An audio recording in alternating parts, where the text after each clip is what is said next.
هیچ وقت کافی نیستم. این جمله رو چند بار توی ذهنت تکرار کردی؟ چند بار جلو آینه وایسادی و گفتی چرا من مثل فلانی نیستم؟ چرا هرچی کار میکنم بازم کمه؟ چرا کارم مثل بقیه خوب در نیومده؟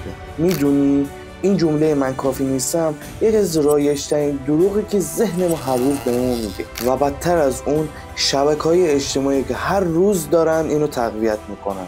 هر بار که اسکرول میکنی داری بهترین لحظه‌های زندگی بقیه رو با بدترین لحظه‌های زندگی خودت مقایسه میکنی. ولی بذار همین الان یه چیزی رو روشن کنم. تو کافی هستی. مشکل تو نیستی. مشکل اون عینکیه داری هر روز خودتو باهاش نگاه میکنی. عینکی به اسم کمالگرایی. امروز میخوام این عینک رو بشکنم.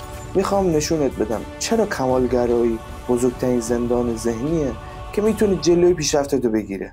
و مهمتر از اون میخوام 3 قدم ساده بهت بگم که اگه انجامشون بدی میتونی از این زندان کمالگرایی بیرون بیای.